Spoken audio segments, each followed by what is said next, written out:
Hi, by now you'd already be aware of why did we choose this subject for our analysis and the group data visualization group project finals. Uh, it's quite interesting because the retail sector contributes to 1/6 of the US GDP and it's huge. So we just wanted to understand the sector of each of the sectors within retail and how did they fare in the recession years. So basically this is the data captured from US Census for the from the period which actually encapsulates the recession. So what we are trying to study here graphically is the recession period versus the sectors. So each of the for the first visualization, what it shows is the GDP year, GDP by year, and we see a huge dip in the year 2009, which was because of the recession that happened, and the sectors winners and the losers. So for each of these sectors, what we see here is there was motor vehicles which actually grew negatively 14.51% for the year 2009. So if we were to take a look at the figures and to see during the year 2009 which were the sectors which actually were still growing when US was actually struggling in a recession, we can see there were two sectors, precisely healthcare, which grew at 2.62% marginal, yet there was growth. The other was food and beverages, which virtually saw no growth, but yet stood out. So there was these were the two sectors that we can actually say that somehow survived recession. The other important visualization that we are trying to portray is the regression analysis for the retail trade sales. It's in million USD. So what we have is actual versus the forecast.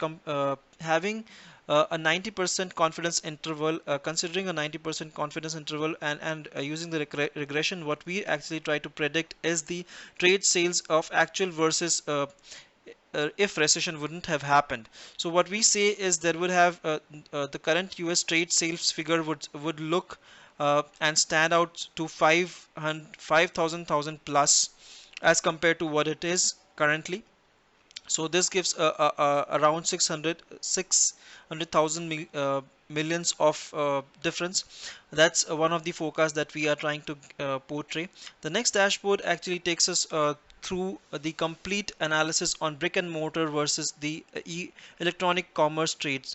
So US has a huge electronic commerce trade, which with Amazon being the one of the largest players. So we wanted interestingly to compare how the e-trade has fared. So we can see during the dot-com bubble burst during the year 2000 and 2001, there was a constant decline which saw 89% and then again 23% of decline. But year on year, when we see the recession period, it was the e-commerce which can be said to be a winner versus the brick and mortars, because brick and mortars, considering the kind of scale that the retail industry stands out, actually grew negatively 8.18%. So the next visualization actually walks us through the gross margins for each of the trade sectors. So what we see here is the gas. We can see the three or rather the four sectors which contribute immensely to the overall retail sector, uh, which are food and beverages and general merchandising. We have motor vehicles and non-store resellers. So these are the four which actually contribute immensely uh, to the gross margins in terms of the gross margins to the sector. So we for each of them, what we see here is the in the motor vehicles, that the year 2009 there was a great slump, or there was a huge fluctuation because of the recession. Similarly, we can see there was this is an outlier for gasoline stations as well for the year 2009. Similarly, for the most of them, 2009 was one of the lowest dip that each of the industries saw. While for the food industry, if we take a closer look, we can see food industry was somehow still keeping up with the recession, because this is linearly distributed data. So from this figure, we can see the variation, and we can say the fluctuation was maximum for the motor vehicles, although the recovery was good too.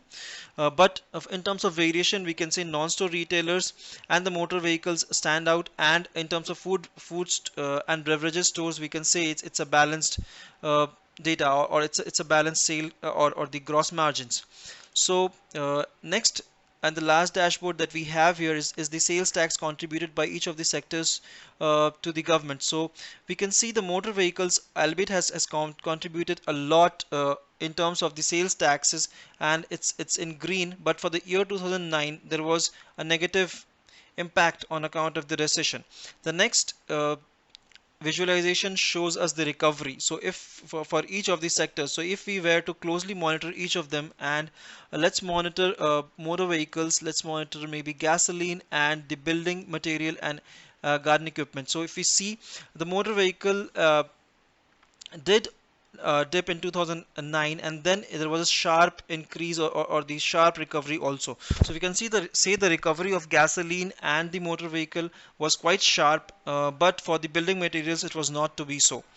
With this data, the kind of analytics, or the key takeaways would be, in terms of the investor, if I were an astute investor, my sectors where I would hang my hat or hang my investment on would be healthcare and food and beverages. Uh, and the second takeaway would be, e-commerce is quite robust compared to the other brick and mortar retails. So that would be again some interest to the startup folks who would want to do some startup on e-commerce. The high yielding sectors would be motor vehicles, food and beverages, and general merchandises. The quickest recovery, as I showed you, was for gasoline and motor vehicles, although the data fluctuation has also been an outlier for each of them. And the slowest would be the building and materials. So with this, that was a summary of the takeaways from the investor and from these taxation point of view. I hope this data adds some insights to you, and you're able to draw some conclusions, meaningful conclusions out of it. Thank you so much for watching this video. Thank you.